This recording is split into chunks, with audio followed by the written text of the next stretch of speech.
Peringatan Wakil Presiden RI ke-10 dan ke-12 Yusuf Kala, JK, berkemungkinan terjadi. Ekonom menyebut runtuhnya sebuah negara bisa saja disebabkan oleh rusaknya demokrasi dan harga kebutuhan yang tinggi. Sebelumnya, JK menyebut bahwa pemerintahan Indonesia bisa jatuh menghadapi dua krisis bersamaan, yaitu krisis ekonomi dan politik.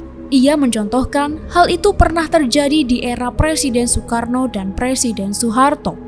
JK sendiri menilai demokrasi saat ini sedang tidak baik-baik saja. Retorika pemerintah akan menggelar pemilihan umum dengan aman dan bebas, kata JK, belum tentu sesuai dengan apa yang terjadi di lapangan. Presiden mengatakan ngeri, Menteri Keuangan mengatakan ngeri.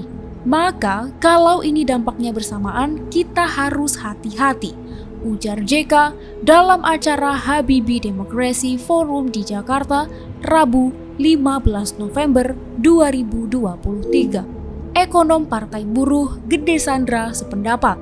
Menurutnya, jika terjadi bersamaan, kedua krisis itu bisa jadi penyebab runtuhnya sebuah negara. Gede menjelaskan, krisis politik dapat dimulai dari kasus-kasus yang melibatkan pemimpin negara. Dari kasus, entah itu kasus hukum yang melibatkan penguasa sehingga legitimasi penguasa itu melebah, atau misalnya dia ada kasus politik seperti ada upaya pemakzulan dari parlemen terhadap pemerintahan yang berkuasa, itu namanya terjadi krisis politik, ujarnya kepada Forum Keadilan, Kamis 16 November. Soal proses demokrasi, kata Gede, berlangsungnya pemilu umumnya tidak mempengaruhi perekonomian sebuah negara, tetapi justru berpengaruh pada ekonomi rakyat. Umumnya sih perekonomian negara pada saat pemilu itu selalu lancar, tetapi kalau perekonomian rakyat, harga pangan yang tinggi, sehingga pendapatan rakyat berkurang, itu akan jadi krisis perekonomian di kalangan rakyat, ujarnya. Gede menjelaskan, krisis perekonomian rakyat ini berdampak pada mudahnya membeli suara. Tetapi kan dampaknya kita ketahui, semakin miskin rakyat, semakin mudah dibeli. Apa mungkin karena itu juga rakyat sengaja perekonomiannya dimiskinkan untuk menerima suap politik? Itu kan jadi rusak demokrasinya, tegasnya.